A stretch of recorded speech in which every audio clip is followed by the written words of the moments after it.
Hi guys, so is that part of the month again? My favorite part of the month actually, where we have to this is where we have to review the movie I've seen in the month of March. The month of March was a slow one, but we were able to see some crazy movies, and let's see which one I'm going to put in the Suya category, which is my favorite category. I think I should actually do a T-shirt that writes Suya on it.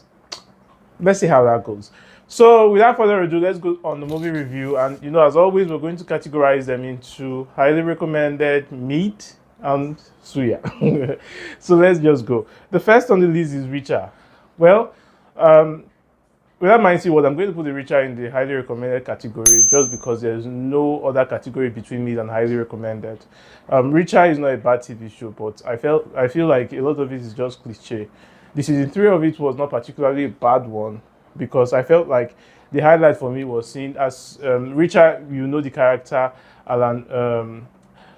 It's a big guy, so I mean, imagine introducing even a bigger guy that made Alan look like a dwarf. And I always wanted to see the fighting between them at the end, and I didn't. I don't think I'm disappointed. I enjoyed that fighting in the end, so I'm going to put it in highly recommended. The next one is House of David. House of David is like my breakthrough TV show this month because it's so unconventional. I mean, Bible story.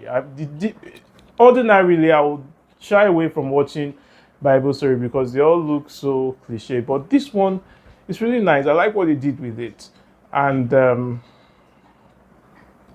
it's one TV show I'm beginning to love because of the creativity. I mean, if you take like ordinarily the story of David, there will not be much, but they try as much as possible to embellish it. And this is one reason why I came hard on the Shabby. I know it's a folklore, but at least be creative. And if you want to know what I'm talking about, go and see House of David and see how creative they were. They were able to add it sufficiently enough not to alienate you, and also not to also blaspheme what the Bible story told. So for that reason, House of David is always going to go highly recommended. The next one is The Accountant. And the reason I watched The Accountant, even if it came out yesterday, is because there's a part two coming out, so I need to refresh my mind. And as always, it was nice.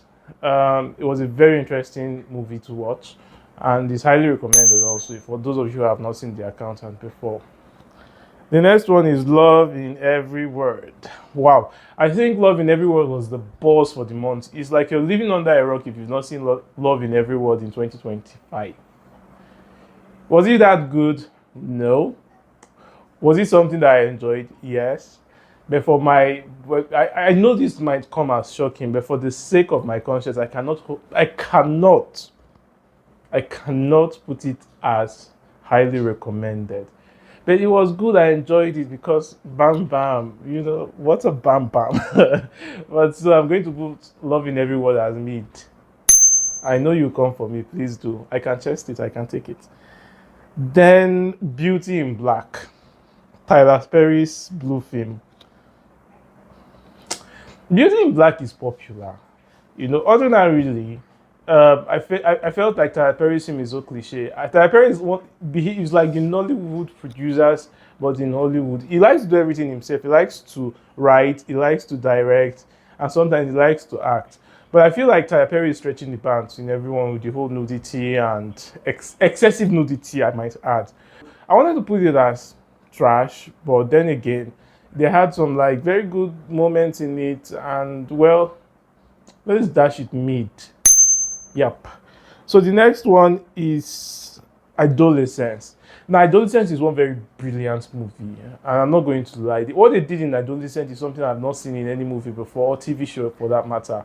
Is a one take episode, which means there are no editing, there are no cuts. So it begins and ends in one take, all 1 hour of it.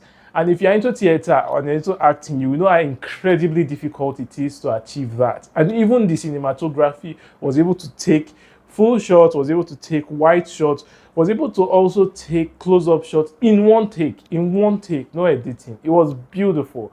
But as the storyline goes, I always felt like, the method of acting was also their downfall.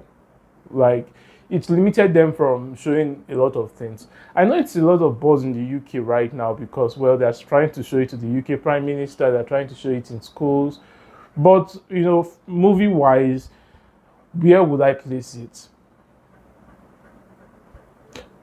Well, sorry, but I'm going to place this in mid because it was brilliant, but I felt like the brilliance was also its limitation, entertainment wise.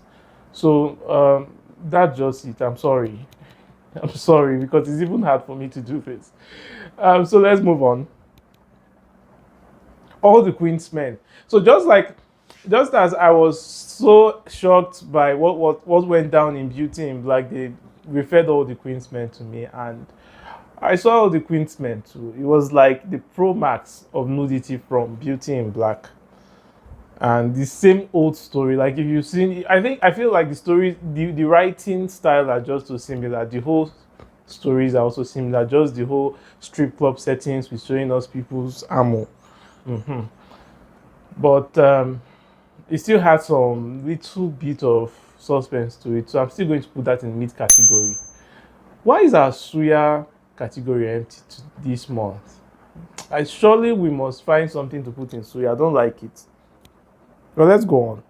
The capture.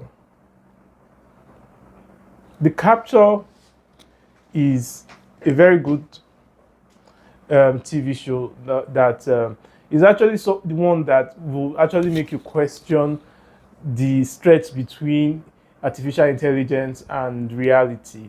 Wow. Like I was perplexed watching that TV show, and it's really something I would recommend to everybody. So this one goes directly to highly recommended. You should see the capture. It was really mind-boggling. Next one, The Residence. I saw the trailer of The Resident earlier in the year, and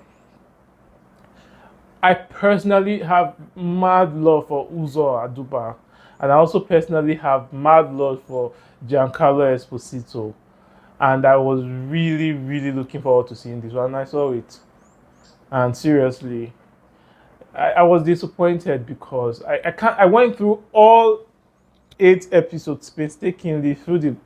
I don't know. It's meant to be a comedy, but this is not like my brand of comedy.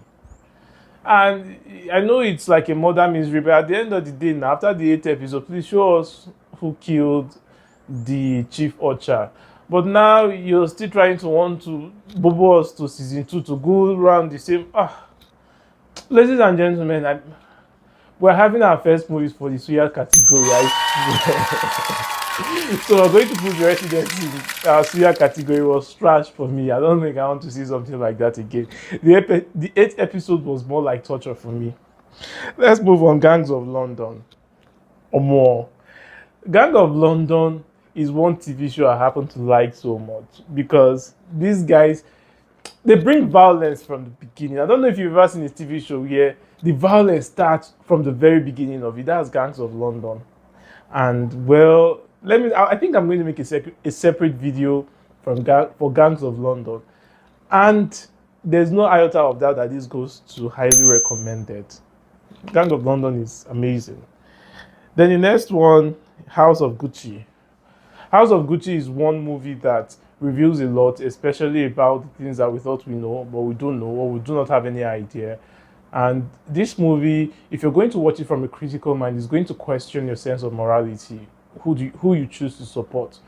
For me personally, I think Patricia was done bad and she was done dirty. She didn't get to actually enjoy everything that she worked for, even if she worked for it diabolically. But it was also a very good movie, one that you would enjoy. So it goes straight to highly recommended. And finally, last but not least, The Autopsy of Jane Doe. So I woke up and I was craving horror. I want something that would shake me, something that would make me not sleep at night. And a lot of the online suggestion says, "What's The Autopsy of Jane Doe?" And I did.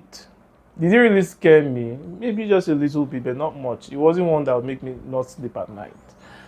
But then again, it's still good. It might scare a lot of you, but it's still good. It starred Brian Cox. If you watch Succession, you know Brian Cox as Logan. And it was good. Will I place it at mid or highly recommended?